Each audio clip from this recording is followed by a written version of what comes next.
With every week that goes by, it becomes clearer that Joe Biden is completely unfit to be president of the United States and leader of the free world.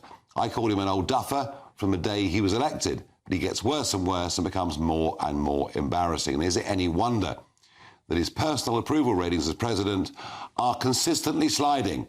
They're now down to 34%. And however much the national mainstream media in America, Britain, and the rest of the world say that 2024 is going to be a repeat of 2020 in that it's going to be Trump v. Biden, I'm sorry, I've now been saying for some months, I believe the Dems at some point will dump Biden. He is becoming too big an embarrassment.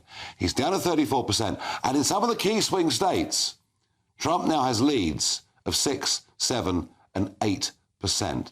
The Dems will realise under Biden, they're heading for disaster. That is my own personal view. Also, interestingly, any prospect of a framework being kept in place for a trade deal with the United Kingdom has now been dropped. Yes, I know that in agriculture and elsewhere, this was never going to be easy, but I've always had the feeling that Biden was pretty anti-British. Well, joining me from Palm Beach is Lee Cohen, Senior Fellow of the Bow Group. Lee, good evening or good afternoon to you, and thank you for joining us. These personal approval ratings for Biden, I mean, Trump at his very worst moment as president was down at around 41, 42% approval rating. This number of 34, in American terms, is a pretty historic low, isn't it? Well, indeed. Let me just say, Nigel, what an honor it is to speak with you and to be in your show. So thank you for having me. Indeed, this is just unprecedented numbers like 34%, but I think well-deserved. And notwithstanding all efforts of the Biden administration to tout sort of non-existent accomplishments, the public are not fooled because we know what we're spending at the cash till. Yeah, no, absolutely. And do you sort of understand why I'm saying and writing and commenting that the Dems will dump Biden? That it's all becoming too awkward. I mean, they've got their convention in July of next year. I mean, they can't stick with this man, can they? Well, logic would say, how can they stick with a man with unprecedentedly low popularity ratings? But, you know, with every passing week and every passing day, it looks more difficult and head-scratching that how are they going to gracefully dump Biden? But I'm with you. I don't think when the day arrives that he'll be the nominee, but I don't yet know how we'll get there. No, well, I guess the convention will be a very, very big moment in July for the Democrats in 2024.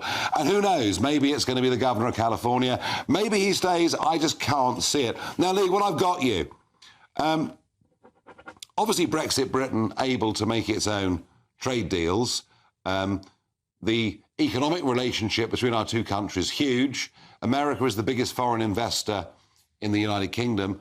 And still, the United Kingdom is the biggest foreign investor in the USA, which is amazing. And we share a language and we'll sort of share a language. The spellings are a bit different, but we share films and music and culture and a history that's had a few ups and downs. We are incredibly culturally close as countries. I know we have some differences on agriculture and agricultural methods, but it would appear in the last 48 hours that Biden has literally killed all negotiations on a trade deal. Indeed, Nigel. After 3 years of obstruction during the Biden administration, in October, it emerged that a modest US-UK trade partnership without commitments on market access would be discussed that could lead to a more robust bilateral deal. But now even that possibility looks remote due to antagonism within the Biden administration, the Democrat-controlled Senate. Yeah, the Dems don't like the Brits very much, do they? No, indeed, that is so. You know, there's so much going on here. Democrats, as you say, see Britain as has been a colonial hangover responsible more for our American sins than for our triumphs, while Republicans, on the whole, are pro-British because they still prize the values inherited from Britain that enabled our own ascendance to greatness. Republicans know that our ideological fights against the forces that reject our history and value are the same existential struggles that you were engaged in across the pond. You're right. You're right. And for Biden, snubbing Britain is personal as well as political. So much of President Joe's identity is strongly steeped in outdated anti-British Irish grudge folklore. It's absolutely stunning that only he holds on to. Well, Lee, I'm so pleased that you said that and not me. But I agree with it absolutely 100%. And yeah, I talk to Republicans and they talk Magna Carta. They talk about the great values. They talk about the Constitution of America, taking the best from us.